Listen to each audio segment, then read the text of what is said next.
Nyan dok orangnya semua buat TikTok nyan beya puga kayak sampaikan agama. Menurut long haba gorengnya sabah sisi salah, sabah sisi tu betul. Hora sisi salah. Menyo tak bicarakan tentang keikhlasan yang mandum bah hati. Tanya hana berhak daturi teh yang ikhlas teh yang hana. Yan. Sisi betul je. Menyo menurut long tak semua buat bak TikTok, tak semua buat bak dunia nyata sama. Cuma beda tempat sagai. Supaya nyak tak hindar orang kun ketanya hana ikhlas dan semua buat takut ide, takut caci tu. Cara je sipu sagai. Watena orang jok sedekah ataupun orang jok gift tacok karena nyan sedekah gop gift gop. Ya, tapi bak terlalu merespon berlebihan.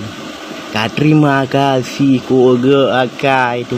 Supaya apa? Supaya baik kun tu sabah saat oma dong kunyang kejak sembut bat TikTok gami tagi. Oma gorengnya enggak semua buat ini untuk garapkan amplop. Watai kai tu kata-katanya tungku-tungkunya ho gede ja. Nyan wan. Dua TikTok nyan cuma mengharapkan gift. Sen lauta ke hadir. Nyan orasi nyan ladah tenggungan. Ladah.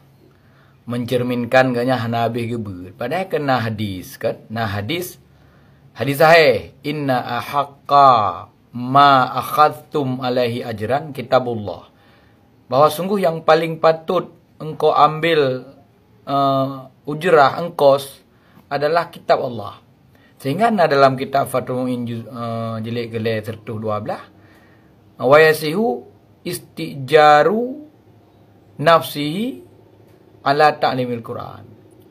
Sah tak putih wadro tentu tak purno Quran. Sah tak putih wadro cok peng, tak purno Quran kau tak cok peng. Sesungguh yang paling patut tak cok peng adalah bak masalah kitab Allah. Tak purno go kitab Allah, tak purno cara baca kitab. Nyanduk cara baca kitab, tak purno tak cok peng, halu. Pulon tak purno surah kitab, surah atau Al-Quran yang kan lebih lama halu. Kedendang halu le. Kon kedendang masalah god hana god, menyo ke god hana god, menyo ke yang paling god. Ya bet tak cok sesepuh, tak cok ujrah, tak purno god ikhlas karena Allah. Tanya kon aulia. Tanya perlu dek ngempengan. Ya, dan halu peng yang ibi tak harap, tak patok, tak purno god Quran, tak purno god agama, tak cok peng halu baju pengan. Cuma god hana. Ya, maka menyo urang semua buat orangnya buat TikTok yang begah. Apakah hilaf semua buat sengaja hadirin je buat TikTok atau hadirin je naik ke teman dileh dengan TikTok. Ijo gift, ijo ini, ijo itu. Pengen giftnya ni cok ibu beloi proses menjadi peng. Nah halu pengen ke god hana god. Hana beda surah ngendro na tengku. Wate urung yu ceramah bak dro na. Nah harap peng buhana ya ada ceramah. Pasti nah harap peng pulau minan kakanat bu de neo kakanat bu halu kok berat halu baik pegah-pegah hana halu peng dapur nogo peng dapur no agama ke go kok berat halu bahkan paling halu dapat jauh sehingga ada kena ngurung ceramah yang ada ceramah peng sehingga ceramah 5 juta kena halu peng 5 juta ipatok ngon yu ceramah halu dapat jauh deman ke god hana munyo ke god beda copeng ada nya untuk go tapi munyo halu Bek nyan tadi nak bahas saya tengku mendua. Nak bahas tentang urang yang imitagi hipude orang ba TikTok nya tentang nak bahas. Nyan ni don nak semale dro ke dro ni. Dro ni ceramah uronya nyan.